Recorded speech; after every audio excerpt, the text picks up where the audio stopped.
மறுபடியும் combination issue, மறுபடியும் பவுலிங்கே இல்லாமல் நம்ம டிஎஸ்கே கேமுக்குள்ளே போயிட்டு மேட்சையே லூஸ் பண்ணியிருக்கோம். அது போதா குறைக்கு பேட்டிங்லேயும் ஒரு மேஜர் டாக்டிக்கல் மிஸ்டேக்னாலையும் ஒரு 20 ரன் மிஸ் பண்ணியிருக்கோம். அண்ட் இப்போதைக்கு இருக்கிற நிலைமையை பார்த்தீங்கன்னா நம்ம டோர்னமெண்ட்டை விட்டே எலிமினேட் ஆகிறதுக்கான சான்சஸ் நிறையாவே இருக்குன்னே சொல்லலாம். நம்ம இந்த இடத்துல இருக்கிறதுக்கான ஒரே ரீசன் நம்மளோட பிளேயிங் லெவனை டோர்னமெண்ட்டுக்கு முன்னாடியே ஃபிக்ஸ் பண்ணி பிளேயர் சைனிங்ஸ் பண்ணாதனால தான். தென் இன்ஜுரி மூலமாக ஒரு ரீப்ளேஸ்மெண்ட் சைனிங் பண்ணி அதை பேஸ் பண்ணி எப்படி டீம் எடுத்துகிட்டு போனான்னு யோசிச்சு இவங்களே ஒரு கன்ஃபியூஷன் ஸ்டேட்டுக்கு போயிட்டாங்க.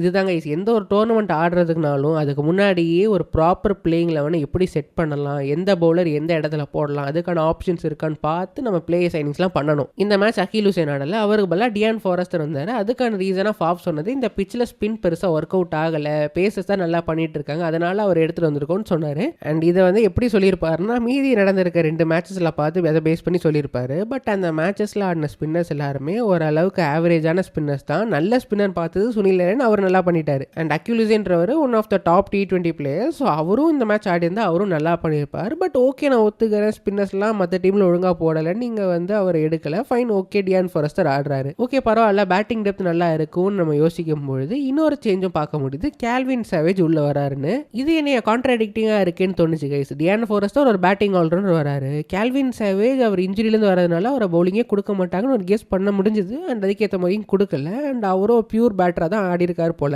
ஓகே, அப்போ பவுலிங் யார் போடுவா? ஒரு டியான் ஃபாரஸ்டர் பவுலிங் ஆல்ரவுண்டர்னா ஓகே, இது மேக் சென்ஸ். பட் பவுலிங்கே போடுறது யாருமே இல்லையே. என்னடா பண்ணி வச்சிருக்கீங்க? ஒரு பிளேயிங் லெவனை நீங்கள் அழகாக 11 பேரை போடுறதுக்கு இவ்வளோ ஸ்ட்ரகிள் பண்ணிட்டு இருக்கீங்களா? இது எத்தனை வருஷமாக கண்டினியூ ஆகுது? சீரியஸ்லி மற்ற ஃப்ரான்ச்சைஸில் இதுதான் பார்க்க முடிஞ்சது. அண்ட் எனக்கு என்ன சொல்றதே தெரியல. சரி, கேல்வின் சேவேஜ் ஆடுறீங்கன்னா எதுக்குடா டியான் ஃபாரஸ்டர் எடுத்துட்டு வரீங்க? ஆல்ரெடி பேட்டிங் 7 வரை இருக்குல்ல. அகில் ஹுசைன் சூப்பராக அவரோட கரெக்ட் பொசிஷனான நம்பர் 8ல் ஆடிட்டு போறாரு. அதையும் பண்ணலை. அண்ட் மேட்ச் முடியும் போது பார்த்தீங்கன்னா டோனன் ஃபர்ரா 3 ஓவர் 18 ரன் கொடுத்துருக்காரு. நீங்கள் ஒரு பக்கம் ஸ்பின்னர்ஸ் பெருசாக உபயோகமாக இருக்க மாட்டான்றீங்க, இன்னொரு பக்கம் டோனன் ஃபர்ராக்கு 3 ஓவர் கொடுக்குறீங்க. பேசிக்காக இது எப்படி யோசிச்சு எப்படி டிட்டர்மைன் பண்ணாங்கன்னே தெரியல. பட் இப்படி தான் இந்த 11 எடுத்துகிட்டு போனாங்க. சரி, ஓகே, பேட்டிங் டெப்த் அவ்வளோ இருக்கே, சரி ஓவர்ஸ் மேனேஜ் பண்ணிடலாம், ஆல்ரவுண்டர்ஸை வச்சு கூட கணக்கு பண்ணிடுறேன், ஃபைன், நான் ஓகே ஒத்துக்கிறேன். அப்போ நீங்கள் பேட்டிங் ஆடும் போது பார் ஸ்கோரை விட எக்ஸ்ட்ரா 20-30 ரன் அடிச்சு ஆட தான் பார்க்கணும். ஏன்னா எக்ஸ்ட்ரா 2-3 பேட்டரோட நீங்கள் ஆடிட்டு இருக்கீங்க. இந்த மாதிரி நீங்கள் போறீங்கன்னா எல்லா ஓவர்சீஸ் பேட்டர்ஸையும் ஃப்ரண்ட் லோட் பண்ணிடணும். நீ ஜாலியாக போய் ஆடிட்டு வாப்பான்னு. ஓப்பனிங் சாய் அண்ட் ஃபாஃப் பண்ணுறாரு, 3rd ரைலி ருசவ் அவுட் ஆகிறாரு. தென் 4th நீங்கள் டியான் ஃபாரஸ்டர் அனுப்பியிருக்கணும், இல்லை வியான் முல்டர் அனுப்பியிருக்கணும். 4, 5, 6 Wiaan Mulder, Dian Forrester, Donovan ஃபெர்ரான்னு உங்களோட டாப் கிளாஸ் பிளேயர்ஸ் எல்லாரையும் முன்னாடி அனுப்பிடணும். நம்ம அதையும் பண்ணாமல் சுபம் ரஞ்சனை நம்பர் 4 அனுப்பி விட்டாங்க. அண்ட் ஆப்போசிட்ல இருந்து சாய் தேஜா முக்காமலா, ஸோ 2 USA பேட்டர்ஸையும் அவங்க பேர் பண்ணி வச்சிருக்காங்க. அண்ட் சுபம் ரஞ்சனே ஒரு எக்ஸப்ஷன் கொடுக்குற மாதிரி இருந்தாலும் கூட, பட் அவர் இந்த இயர் கொஞ்சம் ஃபார்ம்லையும் இல்லை, நான் பிச்சு கொஞ்சம் ஸ்லோவாக இருந்ததுனால மீதி இருக்க பேட்டர்ஸ் யாராவது அனுப்பிவிட்டு அவங்க ஒரு 20 பால் நின்று செட் ஆகிட்டாங்கன்னா ஈஸியாக இந்த பிச்சில் ஸ்கோர் பண்ணியிருப்பாங்க. ஸோ ஃபர்ஸ்ட் இன்னிங்ஸ் முடியும் போது என்ன ஆகுச்சுன்னா டியான் ஃபாரஸ்டர் ஒரு 3 பால் தான் ஆடி இருந்தாரு, கேல்வின் சேவேஜ் பேட்டிங்கே ஆடலை. ஸோ ஆக மொத்தம் உங்களோட ஸ்ட்ரென்த்தை நீங்கள் ஃபுல்லாக யூட்டிலைஸே பண்ணலை. ஸோ அங்கே மட்டும் கொஞ்சம் ஃபிக்ஸ் பண்ணியிருக்கலாங்க. அண்ட் ஈவன் இந்த மேட்ச்சில் பார்த்தீங்கன்னா ஃபுல்லாக பேட்டிங் டெப்த் இருக்கிறனால மேபி டியான் ஃபாரஸ்டர் அனுப்பி விட்டுட்டு வியான் முல்டரை அனுப்பி விட்டுட்டு சுபம் ரஞ்சனே தேவைப்பட்டா இறக்கி இருக்கலாம். போன 2-3 மேட்ச் அப்படி தானே பண்ணிட்டு இருந்தாங்க.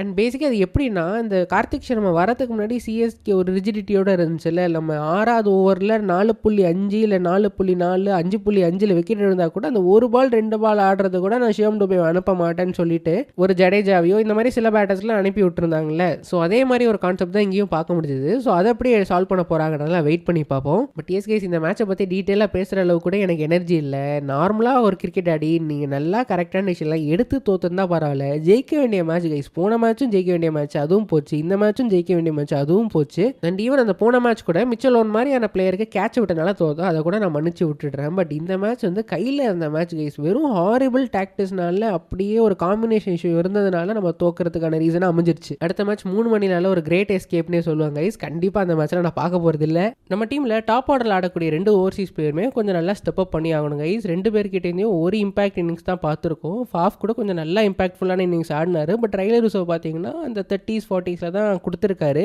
இந்த மாதிரி லீகில் ஓவர்சீஸ் பிளேயர் தான் மேட்சை வின் பண்ணி தரணும்னு இருக்கும்போது ஒரு 6-7 மேட்ச்ல 150 run at strike rate of 140ன்றது புவர் ரிட்டர்ன்ஸ் தான். ஸோ அவரும் இன்னும் கொஞ்சம் நல்லா ஆடி ஆகணும் கைஸ். அவர் ஆடலைன்னா எனக்கு தெரிஞ்சு நம்ம டோர்னமெண்ட்லாம் குவாலிஃபை ஆக போகிறது இல்லை. ஃபாஃப் ஆர் ரைலி ருசவ்ல அடுத்த 3 மேட்சுமே ஒருத்தர் ஸ்டெப் அப் பண்ணால் மேபி ஒரு சான்ஸ் இருக்குது. இவ்வளோ ஓவர்சீஸ் பேட்டர்ஸோட போறீங்கன்னா முடிஞ்ச வரை லோக்கல் பிளேயர்ஸோட இம்பாக்டை கம்மி பண்ண பார்க்கணும். சாய் தேஜ் அவரோட ரோலை பண்ணிட்டாரு. பட் சிவம் ரஞ்சன் ரொம்ப ஸ்லோவாக ஆடின மாதிரி இருந்துச்சு. டோர்னமெண்ட் முன்னாடியே ஒரு கிளியர் பண்ணோட போயிருந்தா இந்த மாதிரி இஷ்யூஸே வந்திருக்காது. இப்போ நெக்ஸ்ட் மேட்ச் அகிலூசன் ஆடி ஆகணும். யாருக்கு பதில் ஆடுவான்ற கொஸ்டின் மார்க் இருக்குல்ல. நான் என்ன நினச்சேன்னா இந்த மேட்ச்சை டியான் ஃபாரஸ்டரை கொஞ்சம் ப்ரொமோட் பண்ணி பார்ப்பாங்க எக்ஸ்பெக்ட் பண்ணேன். பட் அவரை ப்ரொமோட் பண்ணலை. சப்போஸ் அவரை ப்ரொமோட் பண்ணி ட்ரை பண்ணியிருந்தாங்கன்னா கண்டிப்பாக நெக்ஸ்ட் மேட்ச்சில் இன்னொரு ஆப்ஷன் ஓப்பன் ஆகிடும். என்ன ஆப்ஷனா ரைலி ரூசோவை வெளியே தள்ளிட்டு அகில் ஹுசேனை உள்ளே எடுத்துகிட்டு வரது. ஸோ அது ஈஸியான ஸ்வாப்பாக முடிஞ்சிடும். அப்போ நம்பர் 3 யார் ஆட போகிறன்ற கொஸ்டின் மார்க் வரும்ல. அப்போ பேட்டிங் ஆர்டர் சேஞ்சஸை எக்ஸ்பெக்ட் பண்ணுவோம் கைஸ். வியான் முல்டரை நம்பர் 3 தள்ளிட்டு number 4 Shivam Ranjane, number 5 Dian Forrester, number 6 Donovan Ferreira, number 7 Calvin Savage and number 8 Akeal Hosein சூப்பராக செட் பண்ணிடலாம். அண்ட் இந்த மேட்ச் பார்த்தீங்கன்னா டியான் ஃபாரஸ்டர் கிட்டேருந்து 3 ஓவர் வாங்கிட்டாங்க.